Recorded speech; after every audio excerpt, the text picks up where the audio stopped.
Thank you, Secretary Teves, for your introduction. Excellencies of the Diplomatic Corps, Cabinet members, and economic managers, business leaders, ladies and gentlemen. I start off by reading a quote from the Economist Intelligence Unit.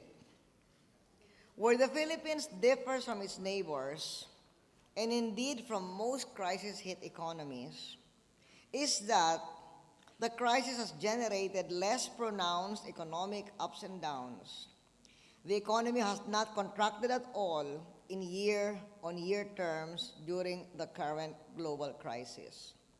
How true this is indeed. And this is a story that many of you know, but many outside don't even know. In fact, when I made a visit to one of the countries I've been to, one of the leaders there said, you know, the problem with the Philippines is that you always have a boom and bust cycle. And I said, not in the last 8 years. We have had uninterrupted quarter growth every quarter, and that is one of the important things we have achieved and which has enabled us to be resilient during the food, global, and now climate change crisis. We have achieved much in the areas of infrastructure investment, job creation, and macroeconomic stability that have helped us through the worst of these crises. As I said earlier, first there was a global food crisis, then a global financial and economic crisis, and now we have a climate change crisis. But the result of our reforms is a Philippine economy that is stronger and more able to withstand shocks such as those that the global crisis, the three global crises, have been throwing at us. And our economic managers will be the ones to give the figures, not me. But I can say, in summary, that we have sustained positive economic growth throughout the global recession and even exceeded expectations for the second quarter. We have had important financial and fiscal reforms. The financial reforms have created solid fundamentals that underpin our banking sector today. They reinforce the conservative banking practices.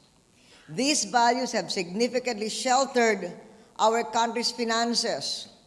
In recognition of this stability, Moody's Investor Service upgraded the Philippine credit rating last July.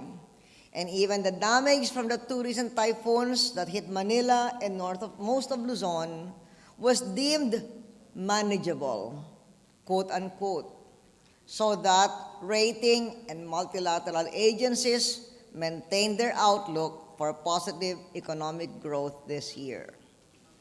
And let me give my appreciation to the banking sector.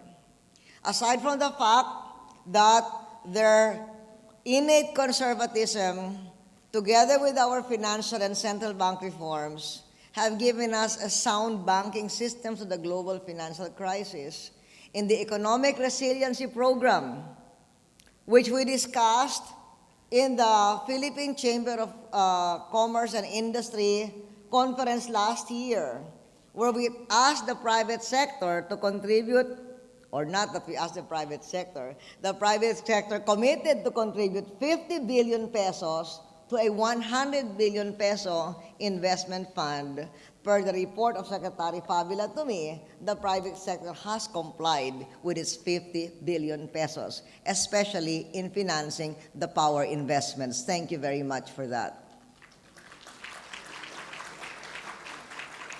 Aside from the fiscal reforms, you're of course familiar with aside from the financial reforms, you're of course familiar with the fiscal reforms. The bitter medicine of fiscal reform that we took years ago. Also, you are familiar with the economic resilience that it has created, so that, as I said today, we have a stronger, more robust nation. And therefore now, we are poised to ride the wave of the impending global economic rebound and to offer investors an opportunity to capture the growth prospects that come with that rebound. For as we know, there are already early signs or green sprouts that the long-awaited global rebound is on the horizon. The Asian Development Bank has reported signs of return of investor risk appetite, supported by such indicators as the Morgan Stanley Capital International Index, showing a rise from its lowest level last November, indicating that investor appetite for Asian equities is rebounding. The Philippine Stock Exchange has risen by double digit is an understatement, and I'm glad to see that we are quite close now to the levels that we had before the financial crisis. Meanwhile, foreign direct investment coming into the Philippines have also posted a double-digit increase. The business expectation survey carried out by our central bank shows that business sentiment continued to improve in the third quarter. The overall confidence index is back to positive territory compared to the third quarter of last year. We will continue to work aggressively to ensure that the growth that has been generating jobs and revenue to invest in new infrastructure and critical social programs will be sustained. We will continue with our economic resiliency program and its key components, not just that fund for infrastructure, public sector fund, but also conditional cash transfers, the comprehensive livelihood and emergency employment program, and the bigger, faster absorption of the budget by our agencies.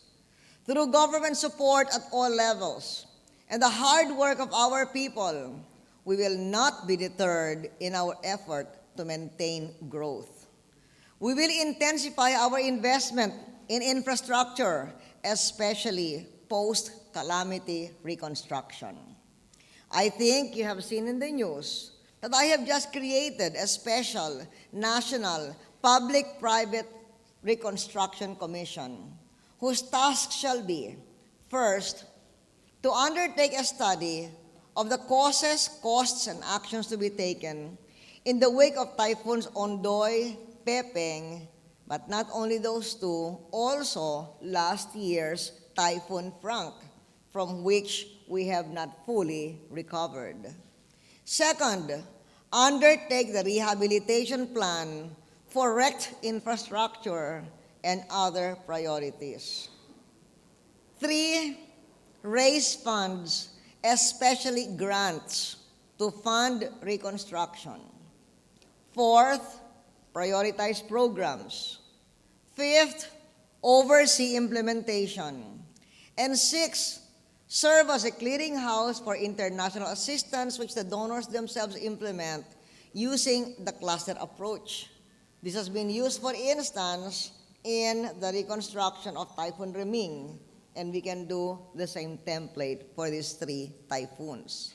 And 7th, coordinate an international pledging session with the World Bank and the United Nations. I'm sure you've also read that the commission shall be headed by a leading businessman with the Department of Finance and a leader of the church as co-chairs. The government members of the Reconstruction Commission will be the user agencies, need agencies, or implementing agencies. For instance, DSWD, HUD-C, and the Office of Civil Defense. But we will also be harnessing private sector, business leaders, NGO leaders, both domestic and international. Harnessing domestic private initiatives into the government's overall reconstruction efforts, including business groups, the institutional church, and civil society organizations, makes for good policy and better mobilization of external and incremental resources. It also allows us to be able to pick the brains or top technical expertise and networks of the private sector and NGO leaders.